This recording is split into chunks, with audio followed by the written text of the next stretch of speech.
these are all the things that are gonna be provided in your CPA exam. So you're gonna have the CPA handbooks. CPA handbooks including the IFRS, all the IFRS criteria, and the ASPE, and also the CAS. CAS is for assurance.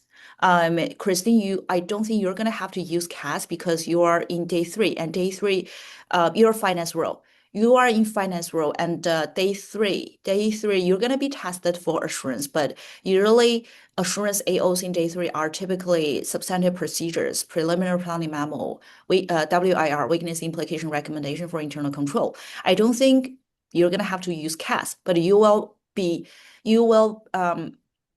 you need to use the IFRS and the ASPE. They are also going to provide you the Tax Act, both the Income Tax Act and the I'm not even sure how to read it. Excise Tax Act is about GST and HST.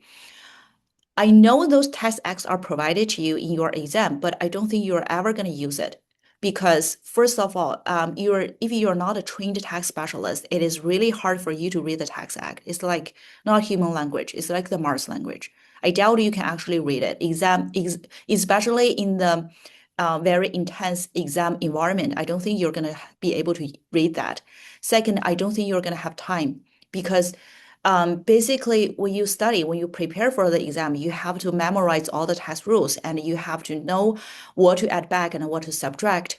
Like when you are doing the book to tax adjustment, you're going to have to memorize, okay, what are tested as employment benefits and what are not. So you have to memorize all those small detailed rules, and you don't have time in your exam to look up the Tax Act to study tax. I don't think so. So these you can ignore because I don't think anybody can use it in the exam. Okay. And the tax shield formula is going to be provided. And the other tax information, like the CPA schedule, is going to be provided. Okay. So I'm going to go through the what is provided in your, I'll upload all of these. Don't worry, but okay, wait a second. So this is the September 2025 reference schedule provided in the September 2025 CPA exam. And then, so here are something I want you to remember. See, this one is present value of tax shield. So do you two know what is the present value of tax shield? What is the use for? Okay, no, that's okay. That's okay. That's okay. You're just preparing for the exam. So basically, present value of tax shield is that formula is most commonly used in NPV calculation. So what is NPV calculation? It is sort of like a finance AO. Finance AO is usually, even in day three, sometimes they test you for that. Like, okay, so I want to invest in this project. And should I? Because investing in this project is going to take me $1 million for the initial investment and what it is going to do for me in the future. And another type of question is, I want to buy a new equipment. Should I buy a new equipment? I know buying this new equipment is going to take me $1 million upfront, but it's going to save me operating costs or it's going to increase the production. Should I buy it? And then, okay, my old equipment is breaking down or it is not as effective as I want it to be. So should I actually buy a new equipment or should I repair the old equipment? Those type of questions require you to calculate the NPV. You know what I'm trying to say, right? Yep. I say, okay, I have a big template for NPV calculation. Where is it? Okay, right here. So I have a big template for NPV calculation. Jeez, where is it? Okay. Sorry, I have a power outage at home, so I have to use my laptop, and this really. Okay, so this is my big template. I can send you this. I can put it up in the webinar link. So this is my big template to calculate NPV, and it is quite useful. And you can use it for every type of NPV calculation.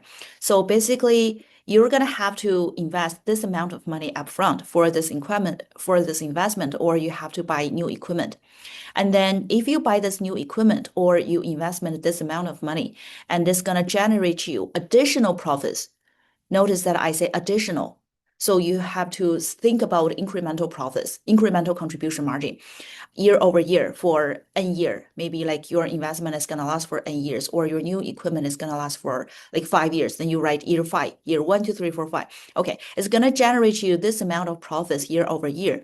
And then you're going to have to pay additional fixed costs. For example, if you buy this new equipment or you invest this amount of money, you're going to have to rent additional space. And so that's going to take you additional fixed costs, which is AKA rental expense each year. So for all the additional profits that generate for you year over year, and for all the additional fixed costs, you're going to have to spend because of this new investment year over year. You have to do the after tax. Why? Because you have to pay tax on those additional profits, and you can deduct tax from the additional fixed cost. Therefore, you have to do after tax. Like year over year is gonna generate you annually, let's say $10,000 additional contribution margin, but you have to multiply it by 1 minus the tax rate because you have to get the after tax amount. That's only legit, right? And then, but what about the initial investment? If you understand that, then what about the initial investment? Initial investment is you buy a large piece of equipment. You cannot write it down in your tax return. You cannot write down 1 million expense in your tax return right away because it is equipment. And you have to take CCA deduction in your tax return year over year. So it is not an expense you can write down right away. You have to think, okay, every year I have to take CCA. And then the CCA is going to save me tax. So for all those 5 years, how much tax is going to save me? This equipment is going to save me from the CCA perspective. And if I do a present value of those tax savings, how much is that?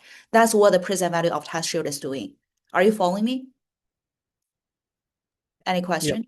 Okay, that's good. Okay. So that's what the present value of tax shield is doing. And then if you look at this formula, they give you two.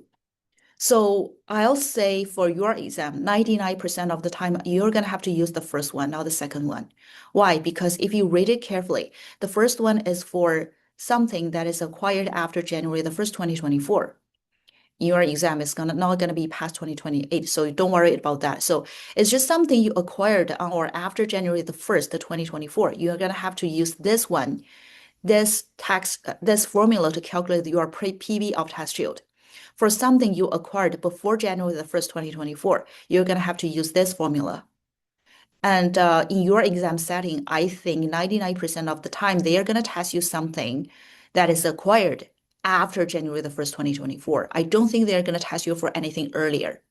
So 99% of the time, just use this one. And why these two formulas are different? It has something to do with the accelerated investment incentive and the phase out. Do you want me to elaborate on that, or are you both good on that? I'm aware about it. I'm good. Okay, sure. Okay, that's the present value of tax shield. 99% of the time, use this one. And then these are all the tax information you will probably use in your exam, and they are providing those things to you. And then, okay, this one, see, that's the CCA rates for selected class.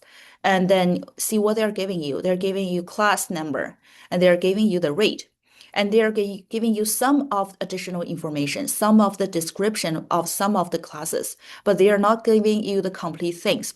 For all these ones, they're not giving you. So you have to memorize before the exam because they're not providing you with the full schedule. These things you have to memorize.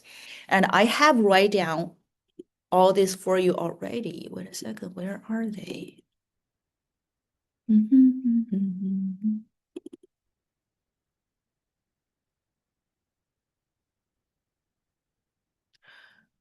Jesus, where is it? CPA competence map, password file schedule. Okay, wait a second. I have write down it already with it. Let me see. Okay, I'm gonna find it. Upload all of it.